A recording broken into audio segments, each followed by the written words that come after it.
Rafael, en San Luis Potosí yo he visto nada más esta capilla en un segundo piso, pero tengo entendido que hay otras. ¿Cuáles son? Sí, en el caso de San Luis, bueno, está esta y hay una pequeñita en el convento del Carmen.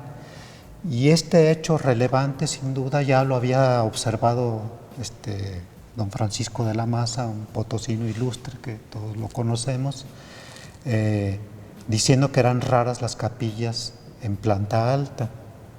Sí, la única otra que yo conozco, bueno, no conozco mucho, pero la otra que conozco es la de el convento de Tepozotlán, de San Francisco Javier de Tepozotlán, y ciertamente sí son capillas muy bellas. Ahora, Rafael, tú hace un momento mencionaste que en un documento pudiste ver la firma de los frailes que estaban viviendo en el convento y la firma del síndico. ¿Qué función tenía un síndico dentro del convento franciscano? Sí, la presencia de un hermano seglar dentro de la comunidad es muy importante porque esto también data desde los tiempos de San Francisco. Como ellos tenían voto de pobreza, entonces decidieron desde los orígenes de la orden encargar la administración de los bienes materiales a un seglar. Y eso viene a repercutir hasta acá, hasta la Nueva España y hasta la actualidad. Dentro de la estructura conventual hay un hermano síndico. Ya no es un seglar, es un religioso. Pero bueno, es muy importante la presencia de los síndicos porque son precisamente quienes van a administrar los bienes materiales, los recursos, y por lo general, para el caso de San Luis, es muy importante porque son los principales bienhechores de la comunidad, del convento. Entonces hay numerosas indicaturas muy significativas que fueron los grandes bienhechores de este convento. ¿Podrías platicarnos de algunas de estas que recuerdes? Sí, bueno, hay Manuel Vélez de la Torre, José del Olmo, que fue tesorero de la Real Caja, el licenciado Francisco Guerrero, que pisa el siglo XVII y los primeros del XVIII, que es importantísimo, porque bajo sus sindicaturas se realizan importantísimas obras de arte. Y después viene una sindicatura que duró mucho tiempo, que fue la de don José de Reparás, que viene a la cristalización de mucha obra arquitectónica, entre ellas la sacristía, la sala de profundis, y en obras de arte, bueno, pues los retablos, las pinturas, la orfebrería, los muebles, en fin. En fin. ¿Y nos podrías platicar un poquito más de don José de Reparás? Sí, don José de Reparás es un personaje del norte de España. Parece ser por los documentos que llega a San Luis Potosí muy joven. Como todo buen peninsular de su época, se involucra en la actividad del comercio y después en la minería, y ahí obtiene su fortuna. No pasa mucho tiempo de que empieza a tener actividad en la minería cuando ya se involucra con los franciscanos de aquí del convento de San Luis Potosí. Lo eligen síndico. No recuerdo la fecha de la patente que se le dio de la silla apostólica como síndico del convento y de la provincia. Y ese va a convertirse en uno de los más grandes bienhechores del convento. Una cosa particular en su vida personal es que se casó 5 veces. Pues igual que Nicolás Fernando de Torres. Entonces, bueno, es algo notable. Su quinta esposa fue la síndica doña Rosalía Rosa Martínez, que hay cuadros donados por ella. Oye, ¿cuál es la importancia de doña María de Uresti?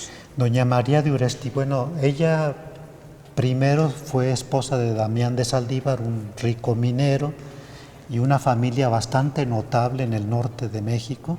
Damián de Saldívar, Dámaso de Saldívar, todos ellos estaban ligados familiar y políticamente con las familias más poderosas de la Nueva España. Tenían nexos muy importantes con el apartador principal de la Ciudad de México. Y bueno, ¿Con Fahuaga? No, él es posterior. ¿Verdad? Y aquí, pues bueno, como una ciudad de origen minero, pues hicieron una fortuna incalculable. Doña María de Uresti fue la primera esposa de Damián de Saldívar. Ellos habían patrocinado la capilla de Nuestra Señora de la Candelaria. Yo no encontré la ubicación exacta de esta capilla, por eso no la menciono en mi trabajo. Y al quedar viuda ella contrae matrimonio con el licenciado Francisco Guerrero. Ah, mira, muy bien, entonces muy vinculada también a este convento. Sí, totalmente. Rafael, ¿podrías platicarle a nuestro público televidente el nombre de las obras que has dedicado tú a este espacio arquitectónico? Bueno, hace muchos años yo ingresé a la desaparecida Academia de Historia Potosina y con una pequeña semblanza biográfica sobre don José de Reparaz, y pues usted contestó mi trabajo. Sí, no, sí, pero bueno, ese es uno, tienes muchos. Y luego ya una pequeña monografía sobre la sacristía de San Francisco. Después ya viene el trabajo pues más grande, que fue el libro sobre el convento de San Francisco de San Luis Potosí como casa capitular de la provincia, y otros trabajos así pequeños o artículos, principalmente sobre historia del arte en San Luis Potosí. Participé muy modestamente en el libro de la catedral, también en el libro de 3 siglos de pintura religiosa en San Luis, y la última obra publicada pues, es un diccionario biográfico de antiguos pobladores. Este es un diccionario interesantísimo donde pues precisamente resalta la presencia de los vascos como primeros pobladores en este pueblo, en el pueblo de San Luis, y una investigación que ciertamente te tomó más de 20 años, según yo recuerdo. Más o menos. No, información valiosísima, porque gracias a ese trabajo es que podemos saber quiénes fueron nuestros primeros vecinos y qué hacían, cómo era la vida cotidiana aquí en San Luis, porque vas relatando en estas biografías que haces de los primeros pobladores, pues hay pleitos y hay asuntos de convenios de comercio y esto, que van retratando un poco lo que es la vida del pueblo de San Luis. Pero bueno, volviendo a nuestro convento de San Francisco, que es lo que nos ocupa ahora, el día de hoy en este programa, tenemos que el convento de San Francisco, por las leyes de reforma de mediados del siglo XIX, fue mutilado. ¿Qué nos puedes decir al respecto? Sí, bueno, es un periodo que conozco poco. En mi libro que acabo de mencionar lo refiero muy brevemente.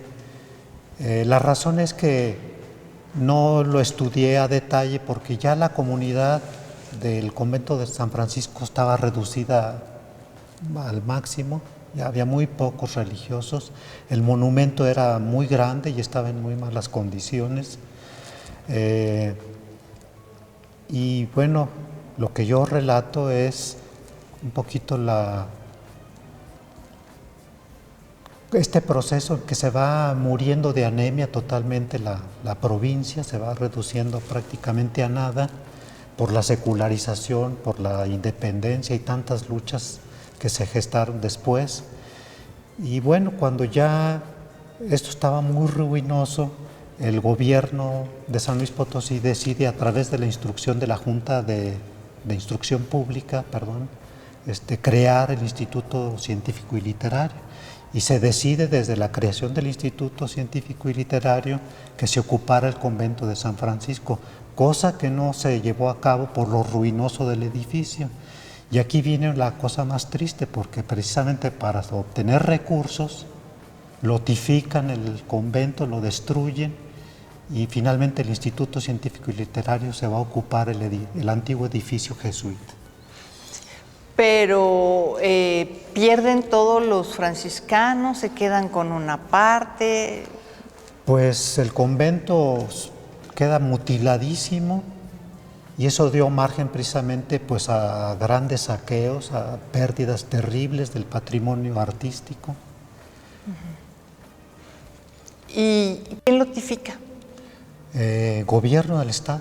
¿A la hora que se hace la expropiación? Sí, sí, en el archivo histórico, en varios notarios están las escrituras de compra-venta de esos lotes. Ah, está muy bien. Y bueno, y se rompió pues el espacio, vamos a decir, la pequeña ciudad franciscana que se había construido aquí para darle paso a la calle de Galeana. Sí, al proyectarse la actual calle de Galeana, pues parten el convento a la mitad y pues ya el daño es irreversible, ¿no? Ya no se podía hacer mucho. Los espacios que quedan, pues quedan desarticulados y efectivamente el convento era muy grande, con todas sus instalaciones era un centro autosuficiente, ¿no? O al menos así lo fue durante mucho tiempo. Muy bien, vamos a una pausa y regresamos.